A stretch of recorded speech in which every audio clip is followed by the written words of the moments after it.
Hello everyone, this is निशान चौहान। आज हम अपने धातु रिवीजन का लेक्चर नंबर 3 स्टार्ट करने जा रहे हैं।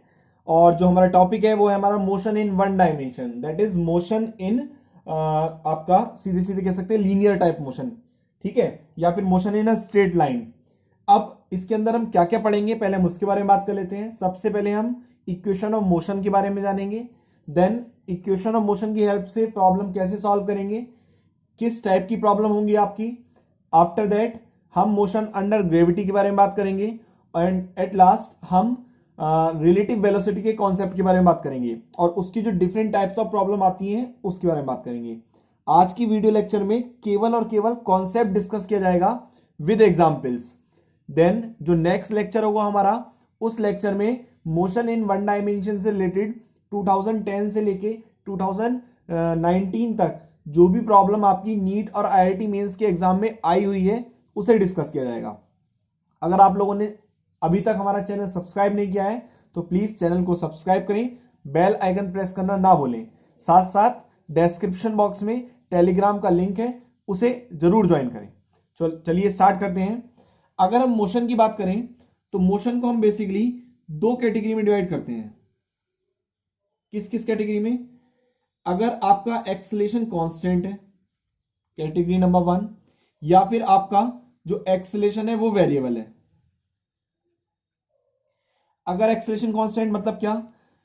सपोज एक्सेलेरेशन आपको गिवन है 2 मीटर पर सेकंड स्क्वायर या फिर 3 मीटर पर सेकंड स्क्वायर या फिर इसी भी तरीके से कोई भी न्यूमेरिकल क्वांटिटी आपको एक्सेलेरेशन में गिवन है, तो उस टाइप की प्रॉब्लम को सॉल्व करने के लिए हमेशा हम इक्वेशन ऑफ मोशन का यूज करते हैं, जिसमें फर्स्ट इक्वेशन है हमारी v equal you plus A T, second equation है हमारी s equal U T plus 1/2 A T square, और थर्ड इक्वेशन हमारी v square equal you square plus 2as। ठीक है, इसके अलावा इसमें nth सेकेंड में डिस्टेंस ट्रेवल करने कैलकुलेट करने के लिए एक इक्वेशन और यूज होती है, sn equal you plus A upon 2n-1। याद रखेंगे ये है nth सेकंड में, सपोज 8 सेकंड 9 सेकंड इस तरीके से। और ये आपकी जनरल 3 इक्वेशन ऑफ मोशन है जिन्हें हम जब जब एक्सेलेरेशन कांस्टेंट गिवन होगा आपको किसी न्यूमेरिकल प्रॉब्लम में तब यूज करेंगे। ठीक है, now second condition is acceleration is variable. Acceleration variable के 3 केसेस हैं, जिनमें हमारा फर्स्ट केस है कि एक्सेलेरेशन अगर फंक्शन ऑफ टाइम है। जो हमारा सेकंड केस है वो है हमारा एक्सेलेरेशन अगर फंक्शन ऑफ वेलोसिटी है, और या फिर जो थर्ड केस है एक्सेलेरेशन फंक्शन है हमारा पोजीशन का। ये पर्टिकुलर केस मोस्ट इंपॉर्टेंट है। कंपटीशन में जो प्रॉब्लम सबसे ज्यादा पूछी जाती है वो वेरिएबल के केस में ही पूछी जाती है। आपको कोई भी क्वांटिटी, चाहे वो एक्सेलेरेशन हो, चाहे वो वेलोसिटी हो, चाहे वो पोजीशन हो, वो किसी न किसी का फंक्शन गिवन होता है, देन उसके रेस्पेक्ट में कुछ ना कुछ मेजर किया जाता है। तो याद रखेंगे, जब जब वेरिएबल होगा या डिपेंडेंसी एग्जिस्ट करेगी तब तब हम क्या यूज करेंगे, तब हम ये डेफिनेशन यूज करेंगे, नाउ वन बाय वन देखते हैं। केस फर्स्ट के अकॉर्डिंग एक्सेलेरेशन है फंक्शन किसका? आपका टाइम का। और एक्सेलेरेशन टाइम का फंक्शन होने का मतलब एक्सेलेरेशन की जो डेफिनेशन है वो कहती है acceleration equal change in velocity with respect to time which is equal to f of t, function of time. इसके बाद हम वेरिएबल सेपरेट करेंगे, तो यहां से डीवी इक्वल टू कितना आ जाएगा? फंक्शन ऑफ टाइम, और साथ साथ कितना आपका dt। नेट कैलकुलेट करने के लिए हम क्या करेंगे, इसका इंटीग्रेशन कर देंगे।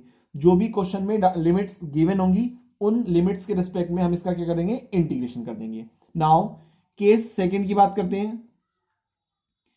केस सेकंड में एक्सेलेरेशन है आपका फंक्शन ऑफ वेलोसिटी। फिर से डेफिनेशन यूज करते हैं, और डेफिनेशन क्या कहती है? Rate of change of velocity with respect to time is called acceleration, that is equal to function of v। फिर से हम वेरिएबल सेपरेबल करेंगे, v वाले एक तरफ और t वाले एक तरफ, तो ये हो जाएगा आपका dv upon F of v equal dt। Variable separate होने के बाद में हम क्या करेंगे, इंटीग्रेशन करेंगे विद प्रॉपर लिमिट्स। जो भी लिमिट्स आपको क्वेश्चन में गिवन होंगी उनके रेस्पेक्ट में हम क्या करेंगे, इंटीग्रेशन करेंगे। Now the third case is case third, जिसमें आपका एक्सलेशन गिवन है फंक्शन किसका, एक्स का, पोजीशन का फंक्शन गिवन है। अब डेफिनेशन की बात करते हैं सबसे पहले। तो डेफिनेशन कहती है dv upon d t equal to हो जाएगा f of x, that is rate of change of velocity with respect to time is called acceleration. लेकिन यहां पर वेरिएबल सेपरेट नहीं होगा, तो ऐसी सिचुएशन में हम क्या करेंगे, हम dx से मल्टीप्लाई कराएंगे और dx से क्या कर देंगे, डिवाइड कर देंगे। dx से मल्टीप्लाई कराएंगे और dx से क्या कर देंगे, डिवाइड कर देंगे। ठीक है, तो देखिए ध्यान से, dx अपॉन dt ये क्या हो गया, rate of change of velocity. ठीक है, sorry rate of change of position, तो ये क्या कहलाएगा आपका, वेलोसिटी कहलाएगा। तो ये किस टर्म में चेंज हो जाएगा, ये चेंज हो जाएगा v की टर्म में, dv एज इट इज रहेगा। और ये जो dx है इसे हम x की तरफ ले जाएंगे, इसे हम कहा ले जाएंगे x की तरफ, और जब x की तरफ ले जाएंगे तो कितना हो जाएगा f ऑफ x और साथ साथ कितना dx। फिर चूंकि वेरिएबल सेपरेट हो गए हैं तो हम क्या करेंगे, इसका इंटीग्रेशन कर देंगे विद प्रॉपर लिमिट्स, जो भी क्वेश्चन में लिमिट्स गिवन होंगी। तो ये आपने क्या देखा, तीन केस है यहाँ पर, एक्सलेशन फंक्शन है टाइम का, एक्सलेशन फंक्शन है वेलोसिटी का, और एक्सलेशन फंक्शन है पोजीशन का। इन्हें सॉल्व करने के लिए सीधे सीधे आपको क्या करना है, डेफिनेशन यूज करनी है। एक्सलेशन ही नहीं, अगर किसी प्रॉब्लम में वेलोसिटी किसी पर्टिकुलर टर्म का फंक्शन गिवन है या फिर पोजीशन किसी पर्टिकुलर टर्म के फंक्शन गिवन है, तो ऐसी सिचुएशन में हम केवल और केवल डेफिनेशन ही यूज करते हैं। ठीक है, मतलब क्या, अगर कोई क्वांटिटी वेरिएबल है, किसी चीज पे डिपेंड कर रही है, तो डेफिनेशन यूज करेंगे, और अगर कोई क्वांटिटी कांस्टेंट गिवन है तो हमेशा क्या यूज करेंगे हम, इक्वेशन ऑफ मोशन। ठीक है, नाउ इसके बाद बात करते हैं, इसके बाद जो है आपका वो है आपका motion under gravity. Motion under gravity, under gravity वाले केस में सिर्फ और सिर्फ हमें यह याद रखना है कि जब ऑब्जेक्ट आपका ऊपर से नीचे की तरफ आएगा, जब ऑब्जेक्ट आपका ऊपर से नीचे की तरफ आएगा तो एक्सलेशन आपका प्लस जी हो जाएगा, और जब ऑब्जेक्ट आपका नीचे से ऊपर की तरफ जाएगा तो एक्सलेशन आपका माइनस जी हो जाएगा। ऐसा होने से क्या फर्क पड़ेगा, ऐसा होने से इक्वेशन ऑफ मोशन पे फर्क पड़ेगा। किस पे फर्क पड़ेगा, इक्वेशन ऑफ मोशन पर। एक ही जगह सब में क्या आ जाएगा, जी आ जाएगा, then v square equal to u square plus 2g's। Similarly चूंकि ये अपवर्ड मोशन है तो यहाँ इक्वेशन ऑफ मोशन क्या हो जाएंगी, v equal to u minus g t, फिर क्या हो जाएगी s equal to u t minus 1/2 g t square, और थर्ड क्या हो जाएगी v square equal to u square minus 2g's। ये बेसिक है मोशन अंडर ग्रेविटी। लेकिन जब मैं आपको रिलेटिव वेलोसिटी वन डायमेंशन में समझा दूंगा तब आपको इन प्रॉब्लम को सॉल्व करने का और आसान तरीका पता चल जाएगा, कम समय में सॉल्व करने का तरीका पता चल जाएगा आपको। ठीक है, इसके अलावा एक प्रॉब्लम जो बच्चों को सबसे ज्यादा आती है वो आती है डिफरेंशिएशन करने में। मैं केवल दो फॉर्मूले के एक फॉर्मूले का डिफरेंशिएशन और एक फॉर्मूले का इंटीग्रेशन करके दिखाऊंगा, आप बहुत ध्यान से समझें और उसी फॉर्मेट को फॉलो करते हुए आप प्रॉब्लम्स में डिफरेंशिएशन और इंटीग्रेशन करेंगे। एग्जाम्पल लेके बात करता हूं, पहले बात करता हूं मैं किसकी, डिफरेंशिएशन की। किसकी बात करता हूं मैं, डिफरेंशिएशन की। सपोज एक जनरल फॉर्मूला लिख लेते हैं पहले। जनरल फॉर्मूला अगर मैं, ये है सिंबल किसका, डिफरेंशिएशन का, ये अलग टर्म नहीं है, dx is a single term. अगर x की पावर n का डिफरेंशिएशन करूंगा तो ये n x की पावर n माइनस 1। देखिए ध्यान से, प्रॉपरली बुक्स में यही लिखा होता है, लेकिन वास्तव में अगर इसका कंप्लीट डिफरेंशिएशन ऑब्जर्व करें तो पहले पावर का डिफरेंशिएशन होता है। जब आपने पावर का डिफरेंशिएशन करा तो पावर स्टार्टिंग में आई n, x पावर कितना हो गया n माइनस 1, पावर का डिफरेंशिएशन खत्म। फिर जो बेस क्वांटिटी होती है उसका डिफरेंशिएशन होता है, that is d upon D x, और क्या x, x का x के रेस्पेक्ट में डिफरेंशिएशन, सेम क्वांटिटी तो हो जाएगा 1, इसलिए फॉर्मूला डायरेक्ट लिखा होता है बुक्स में कितना, ये लिखा होता है, कितना लिखा होता है, n x power n minus 1। Example की बात कर लेते हैं, अगर मैं कहूं आपसे कि मेरे पास एक क्वांटिटी है x की पावर 3 और मुझसे कहा गया कि इसे टाइम के रेस्पेक्ट में डिफरेंशिएशन करो। किसके रेस्पेक्ट में डिफरेंशिएशन करो, टाइम के रेस्पेक्ट में। अब ध्यान से देखना, x पोजीशन है, टाइम के रेस्पेक्ट में जब पोजीशन डिफरेंशिएट होती है तो वो हमें देती है वेलोसिटी या स्पीड।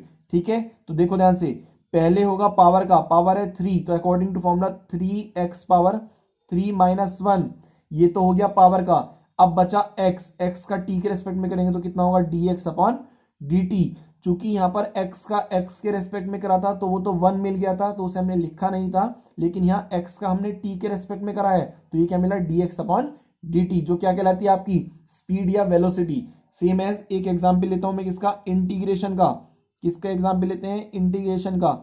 इंटीग्रेशन का सिंबल होता है कुछ इस तरीके से, मान लो x के रेस्पेक्ट में कर रहे हैं तो एक जनरल क्वांटिटी ले ली मैंने, फिर से क्या x पावर n, क्या क्वांटिटी ले ली मैंने, x पावर n, और x पावर n का इंटीग्रेशन होता है x power n plus 1 upon n plus 1 और प्लस कांस्टेंट ऑफ इंटीग्रेशन। याद रखेंगे इंटीग्रेशन जब भी किसी क्वांटिटी का होता है तो कांस्टेंट ऑफ इंटीग्रेशन उसमें ऐड होता है, बस शर्त यह है कि अगर प्रॉब्लम्स में कोई क्राइटेरिया गिवन है, कोई डाटा गिवन है कि क्या, या कोई कंडीशंस गिवन है, बाउंड्री कंडीशंस, तब तो आप कांस्टेंट ऑफ इंटीग्रेशन लेंगे, और अगर बाउंड्री कंडीशंस गिवन नहीं है तो आप कांस्टेंट ऑफ इंटीग्रेशन नहीं लेंगे। बाउंड्री कंडीशन से मतलब क्या है मेरा, जस्ट लाइक x बराबर 0 पर टाइम इतना है, x बराबर 2 पर टाइम इतना है, इस तरीके की कोई कंडीशंस गिवन है तब आप कांस्टेंट ऑफ इंटीग्रेशन लेंगे और उसकी वैल्यू निकाल के तब प्रॉब्लम को सॉल्व करेंगे, अदरवाइज नहीं करेंगे। यही मैं एक एग्जाम्पल लेता हूं, सपोज करो x पावर 3 dx है, और इस एग्जाम्पल की हेल्प से मैं लिमिट पुट करना सिखाता हूं।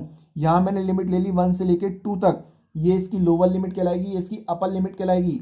जब मैं इंटीग्रेशन करूंगा तो हो जाएगा x power 4 plus 1 upon 4 plus sorry x power 3 plus 1 upon 3 plus 1, कितना हो जाएगा ये आपका x power 3 plus 1 upon 3 plus 1। क्यों, क्योंकि x पावर n का फॉर्मूला क्या होता है, x power n plus 1 upon n plus 1, तो 3 का हो जाएगा x power 3 plus 1 upon 3 plus 1।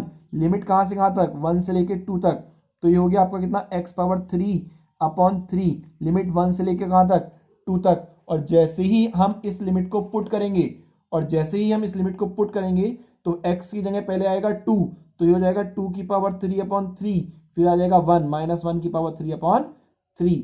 इस तरीके से इसे आप सॉल्व कर लेंगे तो इंटीग्रेशन की कंडीशन आपकी कंप्लीट हो जाएगी।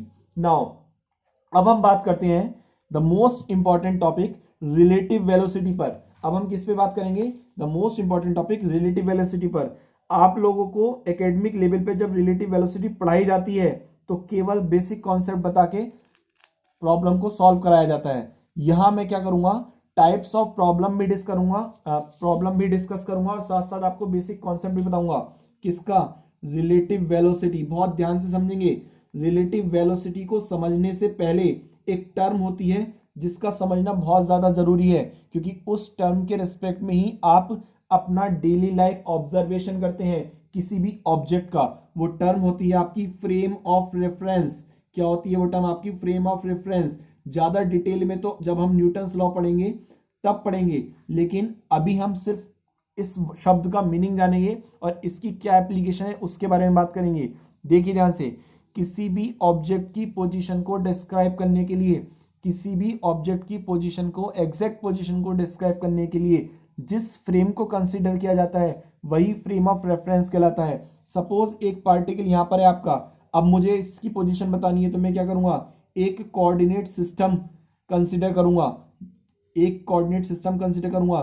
तो ये वास्तव में जो कोऑर्डिनेट सिस्टम मैंने कंसीडर करा, ये जो कोऑर्डिनेट प्लेन मैंने कंसीडर करे, यही मेरा क्या कहलाएगा, फ्रेम ऑफ रेफरेंस, जो इस पार्टिकल की एग्जैक्ट पोजीशन बताएगा, जो क्या बताएगा, इस पार्टिकल की एग्जैक्ट पोजीशन। अब यही कंडीशन पोजीशन में अगर कोई दो ऑब्जेक्ट मूव कर रहे हैं या फिर एक ऑब्जेक्ट रेस्ट में है और दूसरा मूव कर रहा है, तो हम रेस्ट के रेस्पेक्ट में ऑब्जर्वेशन करेंगे मूविंग वाले का तो अलग होगा, और मूव के रेस्पेक्ट में ऑब्जर्व करेंगे रेस्ट वाले का तो उसकी डायरेक्शंस अलग शो होगी। तो ये है आपका कॉन्सेप्ट किसका, फ्रेम ऑफ रेफरेंस का। नाउ बात करते हैं रिलेटिव वेलोसिटी की। तो रिलेटिव वेलोसिटी की हम स्टार्टिंग से बात करेंगे, जहां से केस नंबर 1 से। केस नंबर 1 क्या कहता है हमारा, कि टू ऑब्जेक्ट्स हैं हमारे पास और दोनों ऑब्जेक्ट सेम डायरेक्शन में मूव कर रहे हैं। एक ऑब्जेक्ट ए है और एक ऑब्जेक्ट बी है, एक की वेलोसिटी वी ए और एक की वेलोसिटी कितनी है, वी बी है, और दोनों की डायरेक्शन क्या है, सेम है। तो उस सिचुएशन में velocity of A with respect to b, velocity of A with respect to b कितना होगा आपका, velocity of a minus velocity of b कितना होगा आपका, velocity of a minus velocity of b. Similarly अगर मैं निकालना चाहूं velocity of b with respect to a, क्या निकालना चाहूं मैं, velocity of b with respect to a, तो वो कितना होगा, velocity of b minus velocity of ए। तो क्या याद रखेंगे, जब दो ऑब्जेक्ट सेम डायरेक्शन में मूव करते हैं तब रिलेटिव वेलोसिटी में क्या करेंगे हम सीधे रेस्पेक्ट में, अगर ए के रेस्पेक्ट में बी की निकाल रहे हैं तो we a minus v b, और बी के रेस्पेक्ट में ए की निकाल रहे हैं तो v b minus v a. Case number second क्या कहता है कि अगर एक ऑब्जेक्ट इस डायरेक्शन में जा रहा है और दूसरा ऑब्जेक्ट इसकी अपोजिट डायरेक्शन में जा रहा है, कितनी वेलोसिटी से, पहले की वी ए है और दूसरी कितनी है वी बी है। अब आपसे पूछा गया क्या velocity of A with respect to b calculate करिए। तो देखिए ये जनरल कंडीशन है, आप इसे ही फॉलो करेंगे, लेकिन शर्त क्या रहेगी, जब चूंकि वेलोसिटी कैलकुलेट कर रहे हैं तो डायरेक्शन भी लेनी पड़ेगी। तो अगर मैं फॉलो करूं उसे तो वेलोसिटी ऑफ ए तो मेरा पॉजिटिव में ही था, लेकिन वेलोसिटी ऑफ बी मेरा कहाँ जा रहा है, निगेटिव में। तो वी बी ना लेके क्या लूंगा मैं, माइनस ऑफ वी बी। तो जब ये सॉल्व करूंगा तो ये मुझे कितना देगा, ये देगा v a plus v b. ये कितना देगा, v a plus v b. That is अगर दो ऑब्जेक्ट एक दूसरे की तरफ मूव कर रहे हैं तो रिलेटिव वेलोसिटी उन दोनों की वेलोसिटी का क्या होगा, सम होगा। अगर मुझसे कहा जाए वी बी ए निकालो, velocity of b with respect to a, तो फिर से वही रूल होगा, वी बी निगेटिव में जा रहा है तो माइनस ऑफ वी बी और minus of v a, minus of v b minus v a, minus sign common ले लेंगे इसमें से और ये कितना हो जाएगा v b plus v a. देखिए ध्यान से, निगेटिव साइन केवल और केवल नेट रिलेटिव वेलोसिटी की डायरेक्शन को शो कर रहा है। इसका मतलब जब हम velocity of b with respect to a calculate करेंगे तो वो निगेटिव डायरेक्शन में होगी नेट वेलोसिटी। करा हमने यहाँ पर भी सम है, तो याद रखेंगे जब सेम डायरेक्शन में मूव करते हैं तो सब्सट्रैक्शन होता है, और जब अपोजिट डायरेक्शन में मूव करते हैं तो एडिशन होता है। और साथ साथ चूंकि वेलोसिटी का कॉन्सेप्ट है तो हम रिजल्टेंट की डायरेक्शन भी मेंशन कराते हैं। नाउ अब हम बात करते हैं प्रॉब्लम्स की। प्रॉब्लम नंबर 1 टाइप प्रॉब्लम 1 क्या है हमारी, कि हमारे पास क्या है, एक ट्रॉली है, हमारे पास क्या है, एक ट्रॉली है, ठीक है। इस ट्रॉली की स्पीड जो है, ये ट्रॉली है, ये कितनी स्पीड से जा रही है, 20 मीटर पर सेकंड से जा रही है, ठीक है। एक ट्रॉली है जो 20 मीटर पर सेकंड से जा रही है, इसके ऊपर एक पर्सन खड़ा है। पर्सन के डिजाइन को देख के हंसना नहीं है। एक पर्सन खड़ा है जिसकी स्पीड है 2 मीटर पर सेकंड, ये मान लिया मैंने पर्सन है ए, ठीक है। जो इसकी स्पीड है 2 मीटर पर सेकंड वो किसके रेस्पेक्ट में गिवन है, विद रेस्पेक्ट टू ट्रॉली। किसके रेस्पेक्ट में गिवन है, विद रेस्पेक्ट टू ट्रॉली। अब एक पर्सन यहां पर खड़ा है जो क्या है, ऑब्जर्वर है, जो क्या है, ऑब्जर्वर है। ये कहां पर खड़ा है, ग्राउंड पर खड़ा है। अगर ये ग्राउंड पर खड़ा है तो इस पर्सन की वेलोसिटी ग्राउंड के रेस्पेक्ट में कितनी होगी, 0 होगी। इस पर्सन की वेलोसिटी ग्राउंड के रेस्पेक्ट में कितनी होगी, 0 होगी। अब थोड़ा सा और आगे बात करते हैं, देखिए ध्यान से, आपसे बोला गया है कि velocity of A with respect to p, ये जो यहां वाला पर्सन है इसके रेस्पेक्ट में निकालिए। Velocity of A with respect to p calculate करिए। तो अगर मैं बात करूं तो वी ए पी किसके इक्वल होगा, v a minus V P.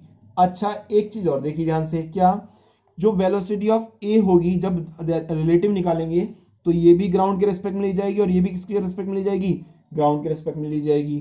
तो इसका मतलब क्या हुआ, चूंकि वी ए जी तो आपको अभी नहीं पता है, आपको तो जो वेलोसिटी ऑफ ए पता थी वो ट्रॉली के रेस्पेक्ट में पता थी, वी ए टी जिसे बोलते हैं, और वीपीजी कितना है आपका 0। इक्वेशन नंबर 1, ये क्या होगा, इक्वेशन 1। आगे बात करते हैं इससे, देखिए ध्यान से, जब हम इससे आगे बात करते हैं तो उस सिचुएशन में हम क्या देखेंगे, अब हम निकालेंगे क्या, वेलोसिटी ऑफ ए, क्या कैलकुलेट करेंगे हम, velocity of A with respect to trolley that is t. तो कितना हो जाएगा, velocity of a minus velocity of t. फिर से एक इसके रेस्पेक्ट में निकलेंगे, ग्राउंड के रेस्पेक्ट में, ये रहा ग्राउंड और ये रहा ग्राउंड। अब देखो velocity of A with respect to trolley कितनी गिवन थी आपको, 2 मीटर पर second.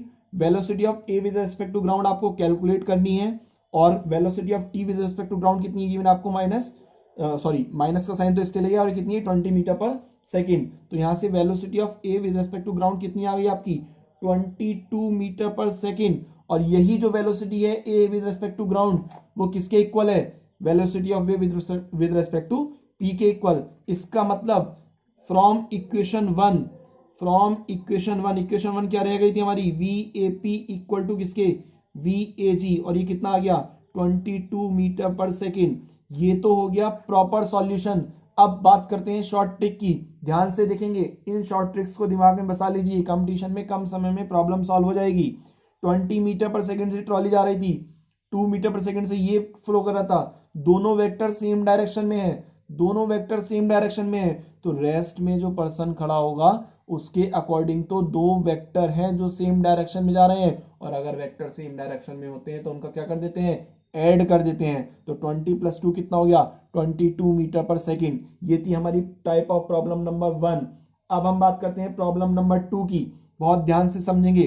Problem number 2, problem number 2 में क्या है, ट्रॉली तो हमारी अभी भी वैसे ही है, इस बार ट्रॉली की स्पीड हमने ले ली 10 मीटर पर सेकंड, ये हमारी ट्रॉली, इसके ऊपर एक पर्सन खड़ा है, इसके ऊपर क्या है, एक पर्सन खड़ा है यहाँ पर, इस पर्सन का नाम फिर से हमने ए रख दिया, जो बैकवर्ड डायरेक्शन में, ट्रॉली के ऊपर बैकवर्ड डायरेक्शन में 4 मीटर पर सेकंड से रनिंग कर रहा है, ठीक है।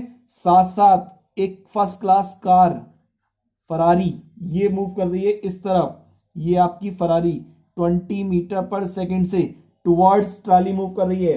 अब आपसे पूछा गया है क्या, velocity of A, velocity of A with respect to P, क्या पूछा गया है, velocity of A with respect to P. ध्यान से समझेंगे, दोनों प्रॉब्लम में डिफरेंस देखिए। पहले यहां पर जो पर्सन था वो ग्राउंड पर था, लेकिन यहां पर्सन कार में है, और कार कितनी स्पीड से मूव कर रही है, 20 मीटर पर सेकंड से, किसके रेस्पेक्ट में, ग्राउंड के रेस्पेक्ट में। तो जब मैं वी ए पी की बात करूंगा तो वो कितना हो जाएगा, V A with respect to ground minus we P with respect to ground. फिर से अगर मैं बात करें तो we A with respect to trolley तो पता है हमें, लेकिन विद रेस्पेक्ट टू ग्राउंड नहीं पता, तो इसे ऐसे ही रहने देंगे। और V P with respect to ground कितना है हमारा, 20 मीटर पर सेकंड। आगे बात करते हैं, अब हम ए की स्पीड ट्रॉली के रिस्पेक्ट में लेते हुए किसकी स्पीड निकालेंगे, ए की स्पीड ग्राउंड के रिस्पेक्ट में निकालेंगे। दैट इज, अगर मैं बात करूं velocity of A with respect to trolley is equal to कितना हो गया, velocity of A with respect to ground minus velocity of trolley with respect to ground. यहां से ए की स्पीड ट्रॉली के रिस्पेक्ट में, देखिए ध्यान से, इस चीज को बहुत ध्यान से समझना। जब यहां पर हमने ए की स्पीड ट्रॉली के रिस्पेक्ट में यहां पर पुट करी थी तो वो पॉजिटिव डायरेक्शन में जा रहा था, तो इसलिए हमने +2 लिया था। लेकिन हम यहाँ क्या ऑब्जर्व कर रहे हैं, किधर जा रहा है, निगेटिव डायरेक्शन में जा रहा है। तो velocity of A with respect to trolley कितना हो गया, -4। और velocity of A with respect to ground आपको कैलकुलेट करना है, और आपको velocity of trolley with respect to ground कितना की, विद रिस्पेक्ट टू ग्राउंड कितना है आपका, 10। तो यहां से वी ए जी की वैल्यू कितनी आ गई, ध्यान से देखें, ये आ गई आपकी, इधर चला जाएगा ये 6 मीटर पर सेकंड। इसे इक्वेशन 1 मान लें, इसे पुट कर दें यहाँ पर, तो velocity of A with respect to person कितना आ गया आपका, 6 - 20 कितना आ गया, -14 मीटर पर सेकंड। और माइनस साइन केवल क्या इंडिकेट कर रहा है कि ये जो वेलोसिटी ए की है पी के रेस्पेक्ट में वो निगेटिव डायरेक्शन में है। वो किस डायरेक्शन में है, निगेटिव डायरेक्शन में है। इस वीडियो को कम से कम 2 बार सुने, स्पेशली रिलेटिव कॉन्सेप्ट वाले पोर्शन को, तब आपको कॉन्सेप्ट दिमाग में बसेगा, और फिर जब हम प्रॉब्लम डिस्कस करेंगे तो और ज्यादा मजा आने लगेगा। अभी अगर मैं इसी प्रॉब्लम में एक पार्ट और ऐड कर दूं, कैसे ऐड करूंगा, देखिए ध्यान से, ये जो प्रॉब्लम ऐड कर रहा हूं इस टाइप की एक problem similar to this type, not exactly, वो आपकी एनसीईआरटी में भी है। तो मैंने क्या करा, वही डायग्राम बनाया प्रॉपर तरीके से, 10 मीटर पर सेकंड, और यहां पर एक आपका जो पर्सन था ए, वो आपका 4 मीटर पर सेकंड से अपोजिट डायरेक्शन में मूव कर रहा था, और ट्रॉली जो थी आपकी 20 मीटर पर सेकंड से मूव कर रही थी। ये प्रॉपर डायग्राम बना दिया। अब ऐड क्या करा मैंने, ऐड ये करा, ये जो आपकी पर्सन है और इस पर्सन की जो कार थी फरारी जो थी, इस फरारी के ऊपर एक बंदर आ गया। अब आप ये मत कहना कि बंदर के भी ये आपने डायग्राम इंसान जैसा क्यों बना दिया, तो इस बात से हमें कोई लेना देना नहीं। अब ये बंदर इस फरारी के ऊपर इस डायरेक्शन में 2 मीटर पर सेकंड से मूव कर रहा है। ये बंदर इस फरारी के ऊपर इस डायरेक्शन में 2 मीटर पर सेकंड से मूव कर रहा है। तो आपसे जो पूछा गया है वो पूछा गया है, अब की बार velocity of monkey with respect to a कितना होगा। आपसे पूछा गया है velocity of monkey with respect to a कितना होगा। ध्यान से समझेंगे, इसी पोर्शन में मैं यहां समझा देता हूं इसे। तो अगर मैं बात करूं, हमसे पूछा गया velocity of monkey with respect to a, वो किसके इक्वल होगा, velocity of monkey with respect to ground minus velocity of A with respect to ground के इक्वल। अच्छा देखिए ध्यान से, velocity of monkey with respect to ground आपको नहीं पता है, लेकिन आपने ए की स्पीड ए की वेलोसिटी ग्राउंड के रेस्पेक्ट में निकाली थी, कितनी आई थी 6 मीटर पर सेकेंड। नाउ इसे इक्वेशन 2 मान लीजिए। आगे बात करते हैं, अगर मैं velocity of monkey with respect to P बात करूं तो वो किसके इक्वल होगा, velocity of monkey with respect to ground minus velocity of P with respect to ground. ये आपकी कितनी गिवन है, ये है आपकी 2। Velocity of monkey with respect to ground आपको कैलकुलेट करनी है, और पर्सन की वेलोसिटी कितनी है ग्राउंड के जो पर्सन है यहाँ पे इसकी कितनी है, जो फरारी में बैठा है 20 मीटर पर सेकेंड। ठीक है, नाउ यहां से VMG velocity of monkey with respect to ground कितना आ गया आपका 22। इसे उठा के इक्वेशन 2 में पुट करेंगे, और जैसे ही इक्वेशन 2 में पुट करेंगे तो velocity of monkey with respect to a कितना आ जाएगा आपका 22 minus 6 that is equal to 16 metre पर सेकेंड। कितना आ गया 16 मीटर पर सेकेंड। तो हमने क्या देखा, दो टाइप की प्रॉब्लम देखी, और दोनों टाइप की जो प्रॉब्लम है हमारी उसमें एक बार तो पर्सन रेस्ट में है और एक बार पर्सन क्या है मोशन में। अच्छा सोचो थोड़ा ध्यान से, अगर हम ध्यान से देखें तो इन चीजों को हम वेक्टोरियली भी सॉल्व कर सकते हैं, इन चीजों को हम वेक्टोरियली भी सॉल्व कर सकते हैं, लेकिन रिलेटिव वेलोसिटी का कॉन्सेप्ट लगाओगे तो इजीली समझ में आ जाएगा, प्रॉब्लम सॉल्व हो जाएगी। अब हम बात करते हैं प्रॉब्लम नंबर 3 की। प्रॉब्लम नंबर 3 में हम चोर पुलिस खेलेंगे। क्या खेलेंगे प्रॉब्लम नंबर 3 में, चोर पुलिस। तो चोर को हम सी से नोट करेंगे और पुलिस को पी से। चोर पुलिस प्रॉब्लम क्या बोलते हैं इसे, चोर पुलिस प्रॉब्लम। सिंघम मूवी सबने देखी होगी। सिंघम मूवी में एक स्टंट है जिसमें सिंघम जो है, बाजीराव सिंघम, वो चोर के पीछे भाग रहा होता है बहुत तेजी से, और भागते भागते थोड़ी देर बाद जाके उसे वो पकड़ लेता है। यही प्रॉब्लम बन जाती है फिजिक्स में। क्या बन जाती है, देखिए ध्यान से। मैंने कहा ये ग्राउंड है, इस ग्राउंड पर ये रहा आपका चोर, ये कौन है ये कौन है आपका चोर है, और ये रही आपके पुलिस बाजीराव सिंघम, वो भी अकेले। ये रहे बाजीराव सिंघम। चोर जो है 10 मीटर पर सेकंड से आगे की तरफ बढ़ रहा है, और मैंने कहा पुलिस जो है वो 20 मीटर पर सेकंड से आगे बढ़ रही है, तभी तो पकड़ पाएगा, उसकी स्पीड ज्यादा होगी तो।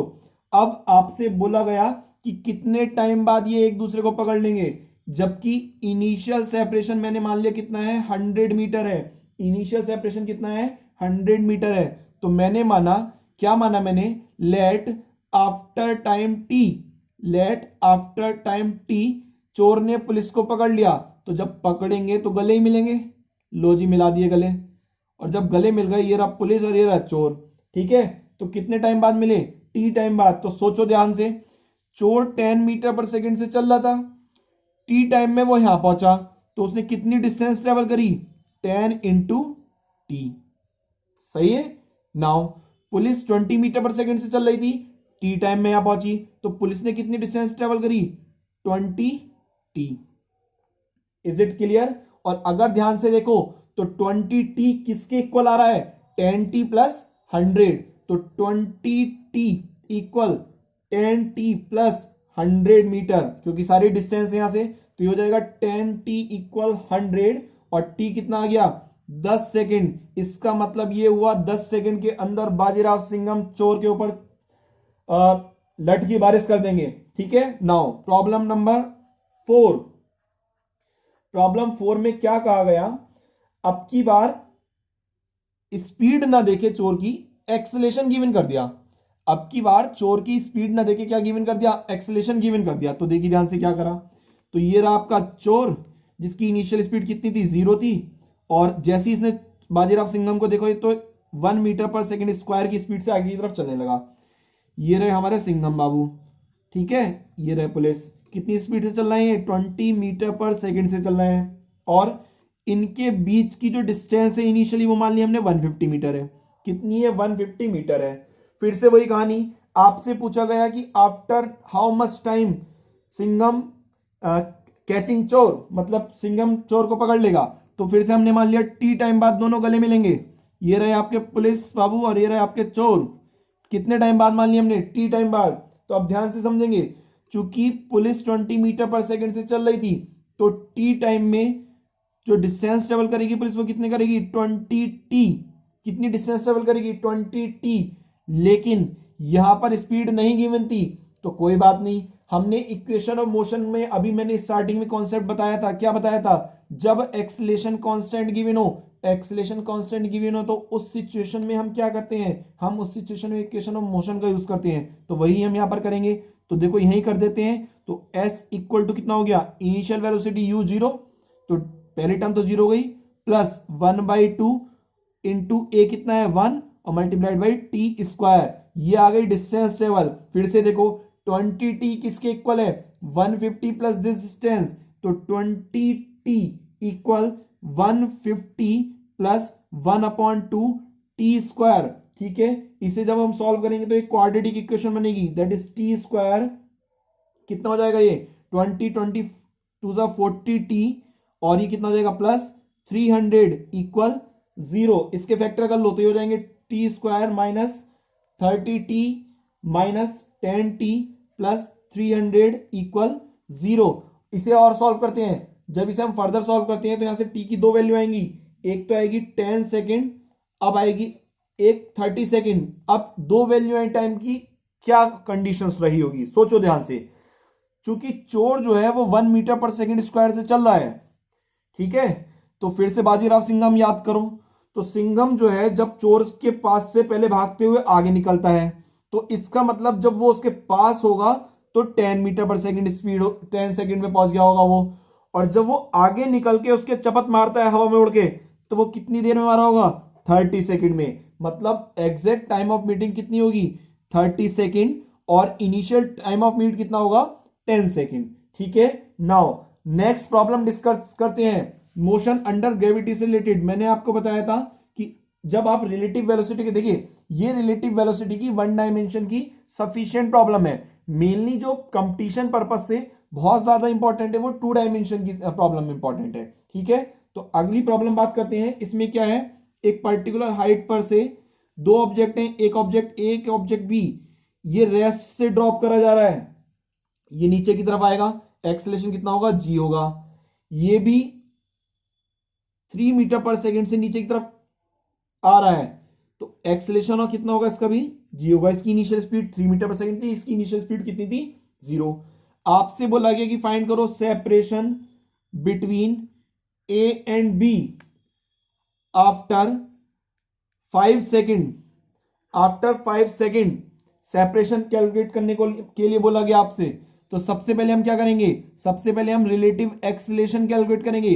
देखिए ध्यान से, जैसे आपने रिलेटिव वेलोसिटी के कॉन्सेप्ट में सेम डायरेक्शन में जाने वाले को माइनस करा था, एक्सीलरेशन में भी वही कंडीशन सकती हैं। तो रिलेटिव एक्सीलरेशन में माइनस करेंगे, तो ये ए का था एक्सीलरेशन, ये बी का था, तो दोनों सेम है, तो वो कितने आ जाएंगे, 0 आ जाएगा रिलेटिव एक्सीलरेशन। रिलेटिव एक्सीलरेशन कितना आ गया, 0। जब रिलेटिव एक्सीलरेशन 0 आ गया, इसका मतलब हमारा काम किससे रहेगा, स्पीड से।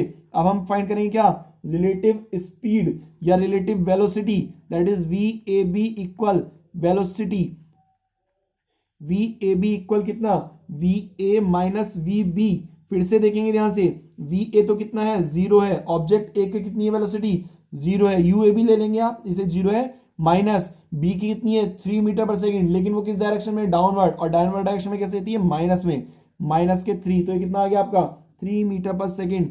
एक्सेलेरेशन कितना है आपका, ए का बी के रेस्पेक्ट में 0 है, तो सीधे सीधे जो डिस्टेंस होगी, सेपरेशन होगा, वो कितना हो जाएगा, स्पीड इंटू टाइम, तो कितना आ जाएगा 3 इंटू 5, दैट इज कितना 15 मीटर। ये आपकी रिलेटिव वेलोसिटी से रिलेटेड वन डायमेंशन के कॉन्सेप्ट थे, और इस तरीके से मोशन इन वन डायमेंशन के कॉन्सेप्ट हमारे कंप्लीट हुए। हमारी वीडियो को लाइक करें, शेयर करें, चैनल को सब्सक्राइब करें, दोस्तों को सब्सक्राइब करवाएं, जिससे सबकी मदद हो सके।